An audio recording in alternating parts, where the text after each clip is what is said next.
పశ్చిమ బెంగాల్ ముఖ్యమంత్రి మమతా బెనర్జీ దేశ అత్యున్నత న్యాయస్థానం సుప్రీంకోర్టుకు హాజరయ్యారు. రాష్ట్రంలో జరుగుతున్న ప్రత్యేక ఓటర్ల జాబితా సవరణ ప్రక్రియను సవాల్ చేస్తూ ఆమె దాఖలు చేసిన పిటిషన్పై చీఫ్ జస్టిస్ సూర్యకాంత్ నేతృత్వంలోని ధర్మాసనం విచారణ జరుపుతుంది. ఈ కేసులో తన వాదనలను స్వయంగా వినిపించుతున్నారు. కోర్టు నిబంధనలు, గౌరవ మర్యాదలపై తనకు పూర్తి అవగాహన ఉందని, రాజ్యాంగ రక్షణ కోసం తానే నేరుగా వాదనలు వినిపిస్తానని కోర్టుకు విన్నవించారు.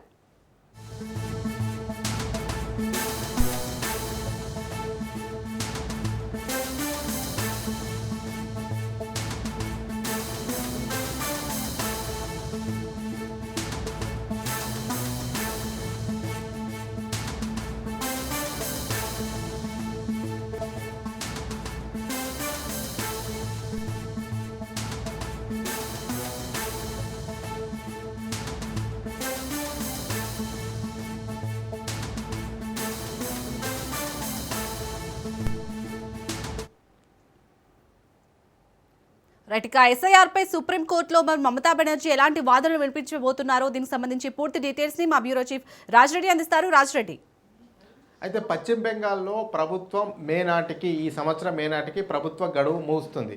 అయితే మార్చిలో కానీ ఏప్రిల్లో కానీ పశ్చిమ బెంగాల్లో ఎన్నికలు ఉంటాయి. ఈ యొక్క నేపథ్యంలో కేంద్ర ఎన్నికల సంఘం అక్కడ నిర్వహిస్తూ ఉంది. అంటే ఓటర్ల జాబితాల్లో డూప్లికేట్ ఓటర్లు ఉన్నా కానీ, మరణించిన ఓటర్లు ఉన్నా కానీ, శాశ్వతంగా అక్కడ నుండి వేరే ప్లేస్లకు వెళ్ళిపోయిన వాళ్ళందరినీ కూడా తొలగించే ప్రక్రియ చేపట్టింది. ఈ యొక్క నేపథ్యంలో అసలు మొత్తం ఈ యొక్క ఎన్నికల సంఘము బీజేపీకి అనుకూలంగా వ్యవహరిస్తుంది. కేంద్ర ఎన్నికల సంఘం స్వయం ప్రతిపత్తి గల సంస్థ అయినా కానీ బీజేపీ చెప్పు చేతుల్లో నడుస్తుంది అనేది కూడా ప్రధానంగా మమతా బెనర్జీ విమర్శలు చేస్తున్నారు. ఈ యొక్క నేపథ్యంలోనే ఈ ఓట్ల తొలగింపు వల్ల గందరగోళ పరిస్థితి నెలకొనే అవకాశం ఉంది. 2025లో ఏ రకంగా ఓట్ల జనాభా ఉందో ఆ రకంగానే ఎన్నికలు నిర్వహించాలి. ఇప్పుడు ప్రక్రియ ప్రారంభించి ఓట్లు తొలగించిన తర్వాత ఆ ఓట్లతోని కాకుండా గతంలో 2025లో జనాభా లెక్కల ప్రకారము ఏ రకంగా ఉందో ఆ రకంగానే ఎన్నికలు నిర్వహించాలనేది కూడా మమతా బెనర్జీ డిమాండ్. ముఖ్యంగా చూసుకున్నట్టయితే 2024 ఎన్నికల్లో పార్లమెంట్ ఎన్నికల్లో 7,60,00,000 పైన పశ్చిమ బెంగాల్లో ఓట్లున్నాయి.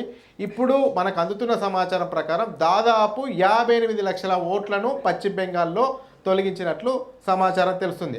అందులో ముఖ్యంగా చూసుకున్నట్టయితే మరణించిన వారి సంఖ్య 24 లక్షల మంది ఉన్నట్టు తెలుస్తుంది. అదేవిధంగా శాశ్వతంగా వేరే ప్లేస్లోకి వెళ్ళిపోయిన వాళ్ళు 19 లక్షలు, మిస్సింగ్ ఓట్లు 12 లక్షలు, డూప్లికేట్ ఓట్లు 1.5 లక్ష. ఇది పూర్తిగా 58 లక్షల ఓట్లు తొలగించబోతున్నట్లు తెలుస్తుంది. అధికారికంగా ఇంకా ప్రకటించకుండా కానీ ఇంకా కూడా ప్రక్రియ మొదలు పెడితే ఇంకా కూడా ఎక్కువ ఓట్లు నష్టపోయే అవకాశం ఉందనేది కూడా అంచనా వేస్తున్నారు. ఈ యొక్క నేపథ్యంలో మమతా బెనర్జీ సుప్రీంకోర్టులో వాదించడం ఏంటి అంటే పౌరుల హక్కులను కాలరాస్తున్నారు. పౌరులకు ఉండేటువంటి ప్రాథమిక హక్కు ఓటు హక్కు.